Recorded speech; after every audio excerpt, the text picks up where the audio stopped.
C4 plants के बारे में एक चीज समझ लो, एक तो हायर प्लांट्स है ना। अब इसके कुछ इंपॉर्टेंट पॉइंट्स याद रखना। ये क्रांज एनाटोमी मिलेगी आपको यहाँ पर। क्रांज एनाटोमी क्या है जी? क्रांज एनाटोमी ये स्पेशल लीव एनाटोमी है। क्या है लीव एनाटोमी? मीजोफिल सेल किससे? बंडल शीथ सेल से मिलकर जुड़ी आपको मिलेगी, और जो C4 साइकिल होगी वो इन दोनों के बीच में कंप्लीट होती है ना। कार्बन डाइऑक्साइड बाहर से अंदर आता है, और कौन इंतजार कर रहा है अंदर? फोस्फोइनोल पाइरुवेट इंतजार कर रहा होता है। जुड़कर बेटा 3 कार्बन 1 कार्बन 4 कार्बन का कंपाउंड बनाते हैं C4, जो क्या है? C4 एसिड, जिसको क्या बोलेंगे? ऑक्जेलो एसिडिक एसिड बोलेंगे। वो घूमेगा, कार्बन डाइऑक्साइड लूज करेगा, जो कार्बन डाइऑक्साइड कैल्विन साइकिल में जाएगी, और फिर से ये सर्कल चलता रहेगा। बात समझ में आ गई?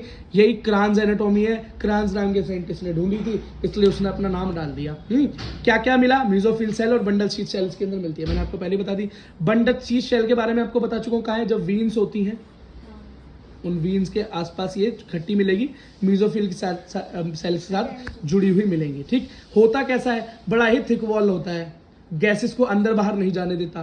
क्लोरोप्लास्ट होते हैं बड़े बड़े, और बहुत सॉलिड स्ट्रक्चर है। इंटरसेल्युलर स्पेस तो ना के बराबर है ही नहीं।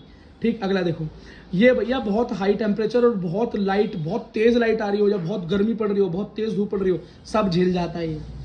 ठीक है, सब झेल जाता है। और लोअर प्लांट हो तो क्या, मुरझा जाएगा, जल पड़ेगा, पर ऐसा कुछ नहीं है। अगला, इस प्लांट के अंदर फोटो रेस्पिरेशन नहीं होती। अब आप बोलोगे भैया फोटो रेस्पिरेशन क्या है? फोटो रेस्पिरेशन ही है वो चीज जो मैं आपको बता रहा था कि ये CO2 कभी भी नहीं देंगे फोटोसिंथेसिस के एंड में बाय प्रोडक्ट। तो बाय प्रोडक्ट क्या होता है? ऑक्सीजन होता है। लेकिन कुछ प्लांट्स क्या करते हैं? क्या करते हैं? CO2 दे देते हैं। तो इस जब CO2 देने लगते हैं तो उसको हम फोटो रेस्पिरेशन बोलते हैं। ऐसा होता ही क्यों है बेटा? ऐसा इसलिए होता है क्योंकि हमारा जो मीजोफिल सेल है ना, मीजोफिल सेल और जो क्लोरोप्लास्ट के अंदर है भैया, वो रिप्लेस कर देता है ऑक्सीजन को कार्बन डाइऑक्साइड की जगह पे।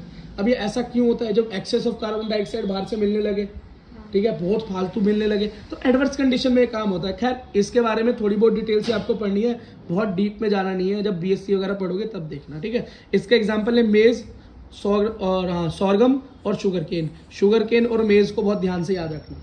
सॉर्गम ज्वार को बोलते हैं। ठीक है बेटा।